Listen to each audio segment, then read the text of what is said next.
Well, it seems like now that it's getting into February that we might be getting out of trying to keep warm to stay alive season.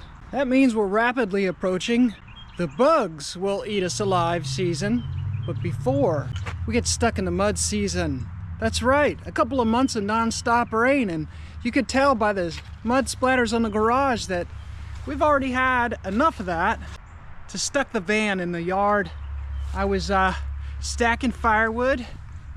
I'll show you the stack of firewood. Use this old truck bed to keep some of our wood dry, and then we have a little bit of some oak rounds. That'll keep us warm all spring. We don't have any gravel. I don't think there was never gravel. Spot over here where you could see where the water comes off the roof, right? It washes all the mud away. There is some gravel, but over here and over here, well, it's a big soupy mess. Skid loader, it leaks a lot, so I don't like to use it unless I have to, and this is more mud scooping that I'm in the mood to do. We need to get a load of gravel in here, and I need to sell one of these vehicles and make some money. But all of this I say to get you up to speed with where I am about thinking about off-road capable vehicles. We do have a Jeep Patriot, but it doesn't have a tow hitch, and it's a little motor, and it has a CVT transmission, and we drive it on-road primarily, and I don't want to take it in the mud. This is our most capable potential vehicle, and well, it has a problem. It's four-wheel drive, and well,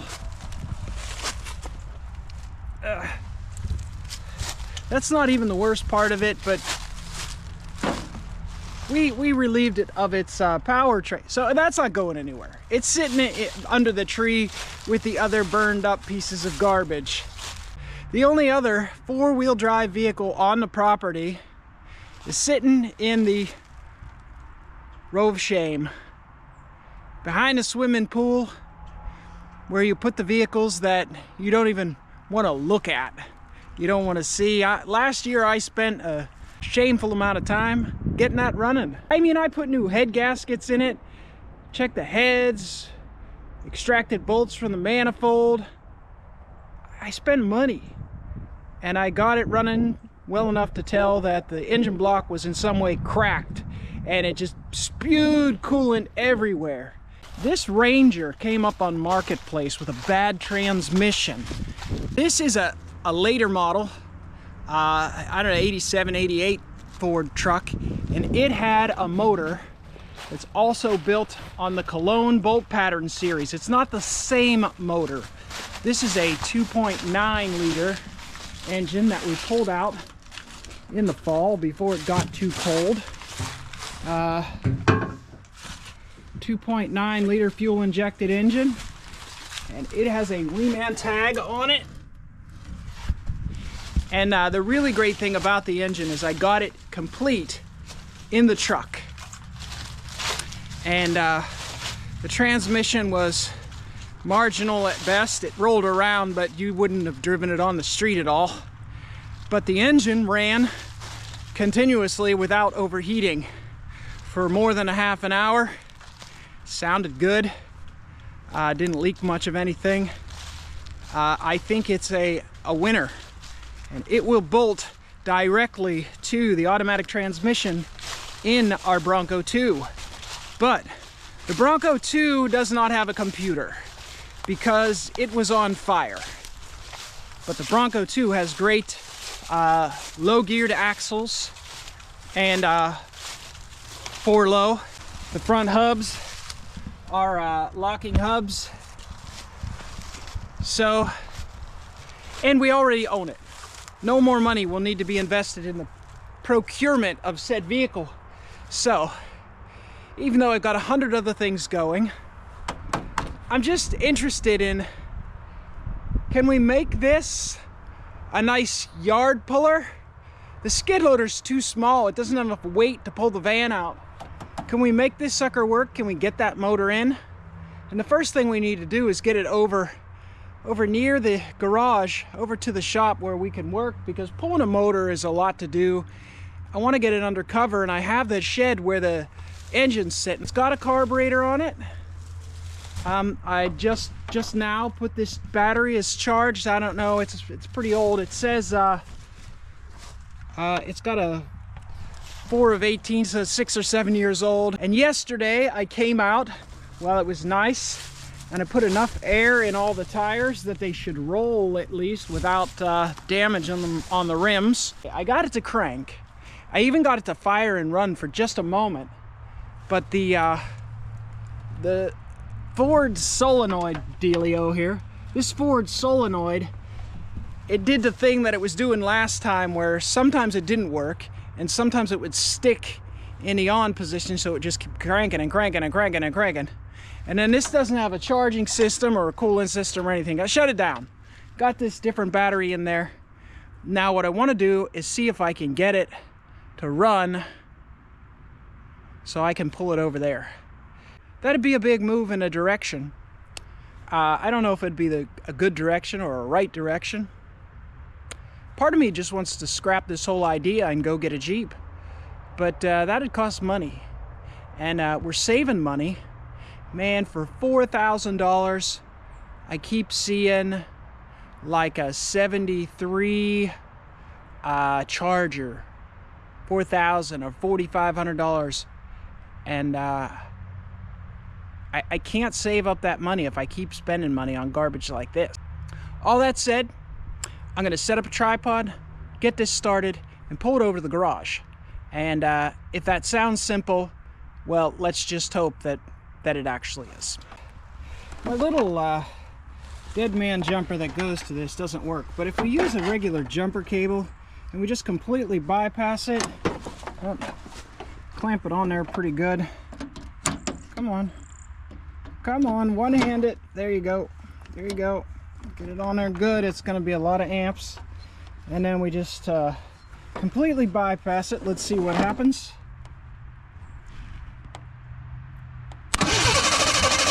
Whoa, it sticks to it a little bit. That seems like it's got good cranking amps. All of the electrical here that was burned is now just connected to a single wire. And when we take that wire and we just stick it there, and you can hear a little clickiness. That should make it do something. Let's see what happens now. That's a good sign. I don't think we were getting fuel yesterday, but it may have been we were just dragging the battery voltage down too low to run the coil, because I think we had, yeah, we ran that other battery down pretty low. I don't think it was firing the coils. If I felt like walking back over to the shop from here, I would get the tripod. I think you guys, well, let's see. Give it a little bit of that. Give her some beans.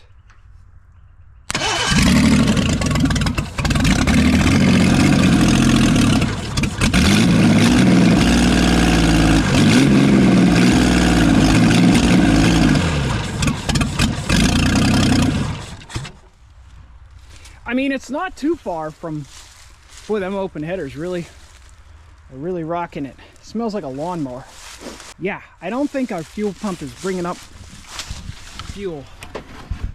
I'll bet you the needle and seat is stuck. I just got a feeling. Luckily for you, I brought me an all-purpose tool.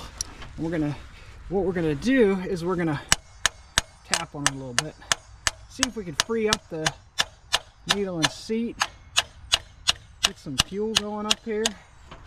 I brought me some auxiliary fuel systems.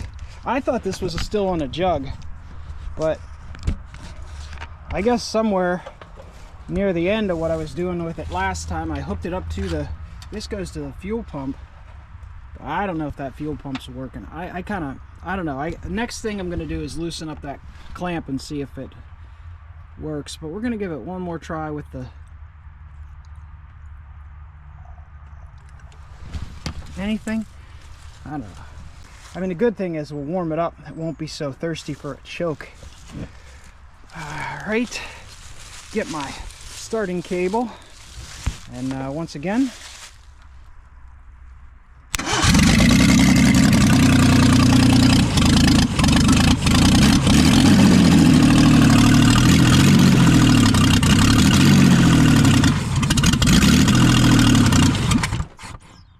oh, little flames.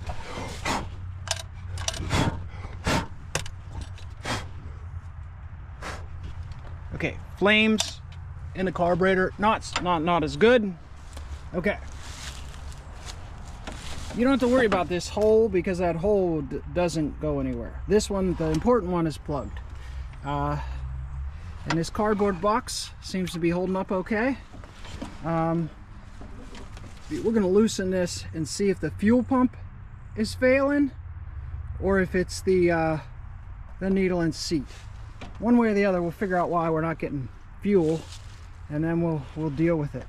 Let's just take it clean off and see if that frees anything up. I don't know if there's anything in the tank. It might just be sucking air. I don't know. I don't remember. It's been a year. That's a long time to remember stuff.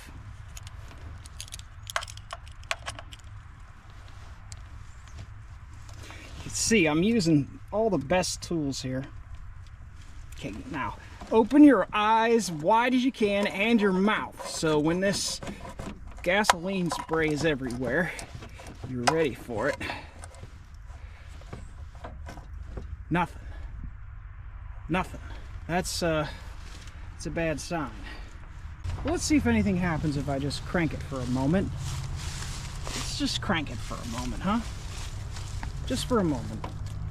I'll make it so it doesn't fire for safety. And then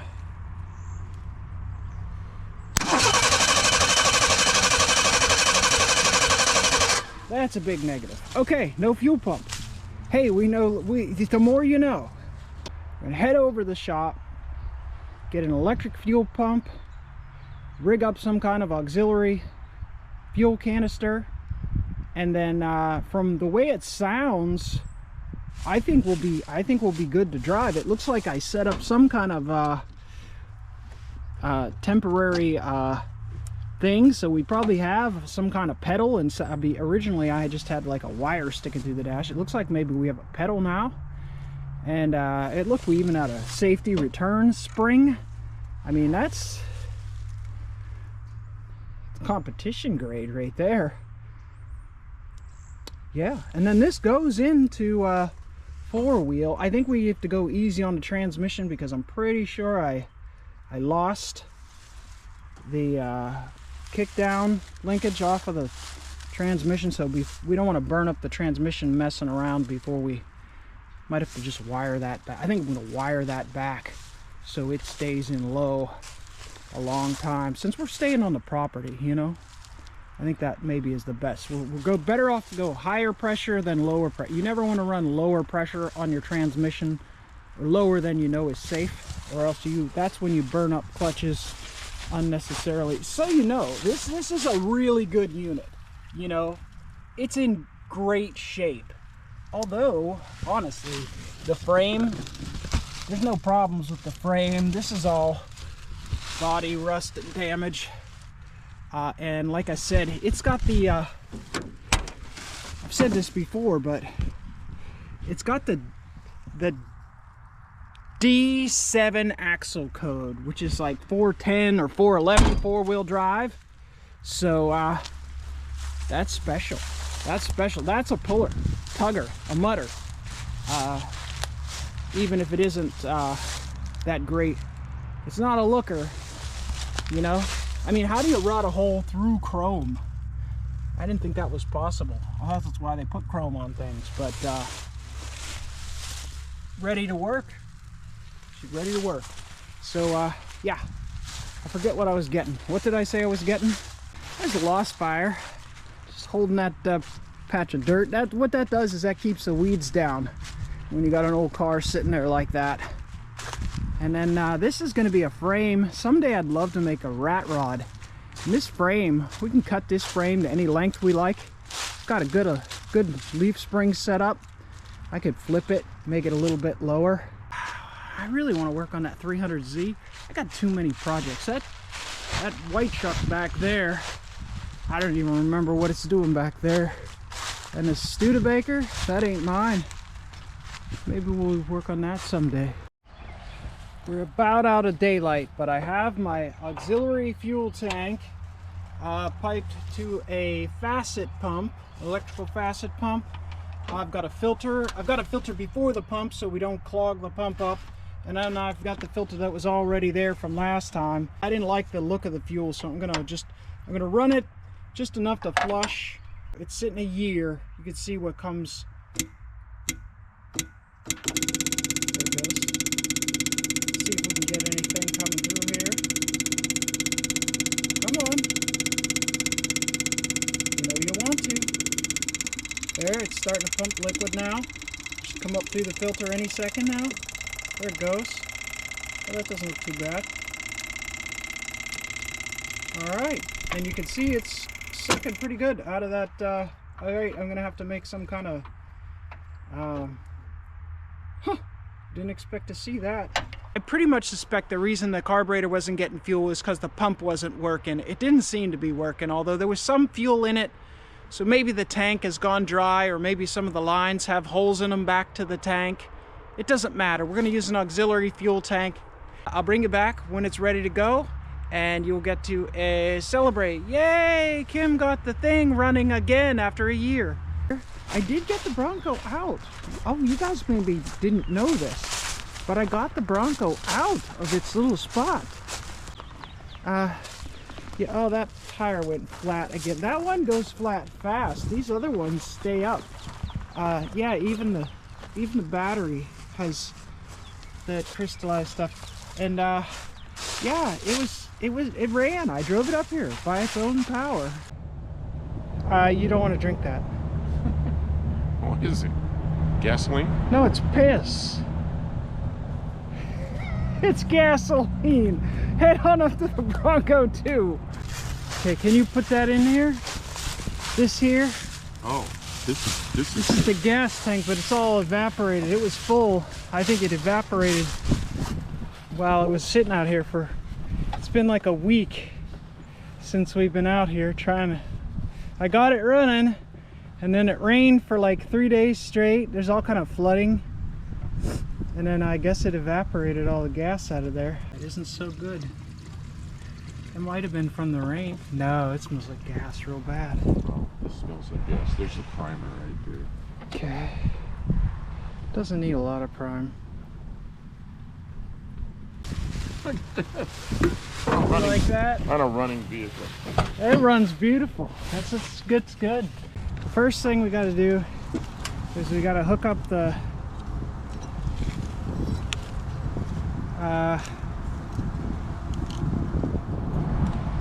this thing. This is the ignition. No, the fuel pump. Oh. Did you see it squirt gas out of there? Yeah, I saw it squirt out gas out of there. Perfect. Okay, so it's got gas now. Okay. First thing we have to do is see this red wire here. Okay. This is the That's the ignition wire. Yeah. So this is the starter. This is not so good. The bad thing is that I'm sure none of this is getting recorded because I'm moving my hands all around. I'm sure no one can see any of this. Now, here, I'll hold this on there and then you... What, hit that? We hope we don't get run over. This thing's in park, I hope. Oh no, it's in drive. You got to jump out of the way as fast as you can once it starts. Before it rolls too hard. Go ahead, see if it'll go.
Ford wins again. All right, that's it. The Ford pulled the Ford out. Yes! So an old Ford can rescue an even older Ford, or an even older Ford will rescue a Ford or something. Thanks for watching. I didn't know any of this. Okay, I got in there, it's running, I put it in drive, I felt it go forward. Then you hooked up the strap. I never touched the gas pedal, I just let it be in drive, or actually in low. And you just pulled it up there while it was, so it had some power going to the back wheels, but mostly not. You didn't even push the gas until you're up out of the hole. I didn't push the gas. There you go. Yeah. Oh, it just went, so why should I, you know? The open headers sound mean, don't they? Okay, so what are we gonna do? It was loading up real bad because of the fuel pump's wrong. So what are we gonna do with it now? I gotta put the other motor in it. No, I mean it can't stay there. What are we gonna? Oh, I don't know. Okay. It's kind of blocking the way for. Oh, well, I mean, I'll fix that stuff, but for the video, we're done. Oh, okay. For the video, we're done. It's done. Okay. All right, thanks for your help, Buff Del Campo. I'm sorry for shouting at you. Tell him when Kim's mad, she's mean. She starts getting mean and yelling at me, and I don't even know what she's thinking, and she just thinks I know what she's thinking, so I do something dumb, because and then I have to shout at him some more. I didn't know what she was thinking. It ain't easy keeping this guy in line. I gotta shout at him, give him mean looks. As soon as you told me what to do, it's like, okay. Pester him for a week. Then finally, 10 minutes. Actually, we've been out here for an hour, huh? Yeah, but it's freezing cold. Yeah, go the hell in the house. No, I want to help you get stuff rearranged, and let's finish up. Okay. Good work. Okay.